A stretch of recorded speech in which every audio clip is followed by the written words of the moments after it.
Quand je dors, ce n'est pas la sonnerie, non, mais le tic-tac, vous savez, le tic-tac, tic-tac, tic-tac du réveil, qui me fait bondir hors du lit.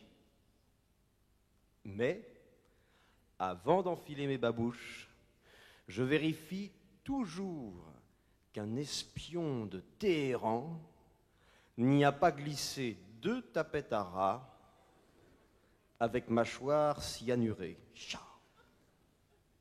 Puis, en rampant devant les fenêtres, je me faufile dans la salle de bain où 2 paisibles gardes du corps jouent au poker, l'un assis sur les chiottes, l'autre sur le bidet, et ils me cèdent la place quand j'ai besoin de l'une ou de l'autre cuvette.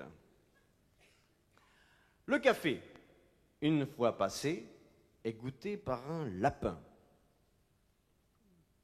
Si au bout d'1 heure, le lapin vit encore, je m'envoie mon petit café noir comme tout le monde. Puis vient l'heure de la promenade. Ah, la promenade. Dans une pièce blindée, spécialement aménagée à cet effet, on fait défiler sur un écran un paysage, tandis que je marche sur place grâce à un tapis à roulettes. Dans ce paysage filmé, mer, montagne, campagne vallonnée, il y a 3 options. On peut apercevoir ça et là, cachés dans les arbres, quelques tireurs d'élite chargés de ma protection et qui imitent les oiseaux en faisant cui-cui afin de renforcer l'illusion d'une promenade dans la nature. Après quoi, je m'enferme dans mon bureau pour faire mon courrier. Alors là, si l'on fait abstraction des 2 policiers cachés derrière les rideaux, je suis seul, merveilleusement seul.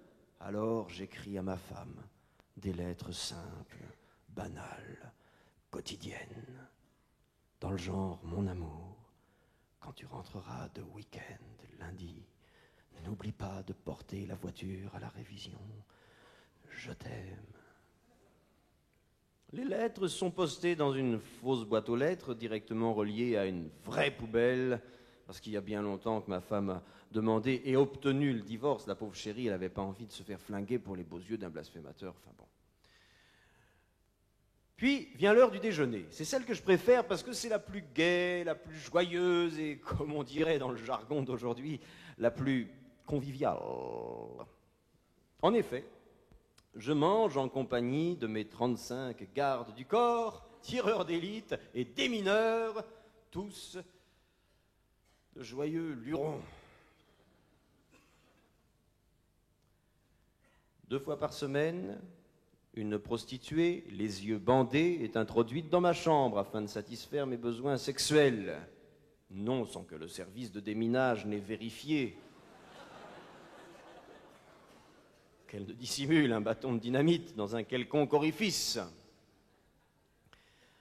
Lorsque tout est consommé, comme on dit, je me rhabille sous l'œil égrillard et légèrement envieux des 2 vigiles restés de chaque côté du lit, prêts à ceinturer la fille à la moindre velléité d'agression. Une fois par mois, pour des raisons évidentes de sécurité, on déménage. Et c'est dans ces moments-là, dans les déplacements, que parfois je ferme les yeux et j'essaye d'imaginer ce qu'on ressent pendant le bref instant où des tueurs vous criblent de balles. Oh, dans ces moments-là, si je vous avoue, si je croyais en Dieu, je prierais.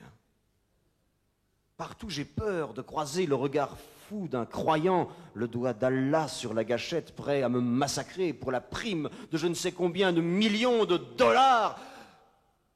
Prime qui est la preuve que ces gens-là ne croient pas tant que ça en Dieu, hein, quand même. Parce que s'ils étaient si sûrs que ça, d'avoir raison et d'œuvrer pour un Dieu réel, ils seraient outrés de me faire mon affaire contre de l'argent. La prime,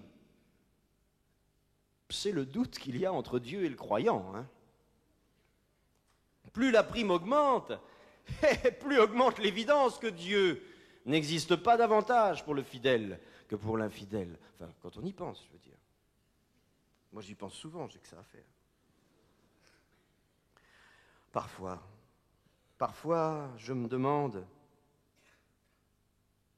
pourquoi ma vie est si différente de celle d'un citoyen banal, ordinaire. Qu'est-ce qui m'a appris d'écrire ce bouquin? Mais pourquoi j'ai fait ça?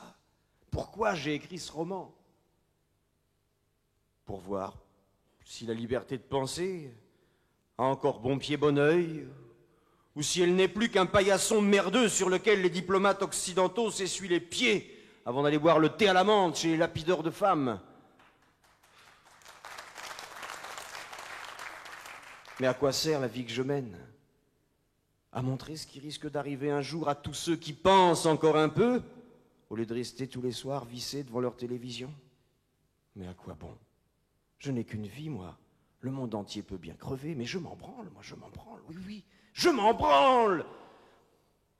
Sur cette pensée réconfortante, parfois, Salman Rushdie s'endort.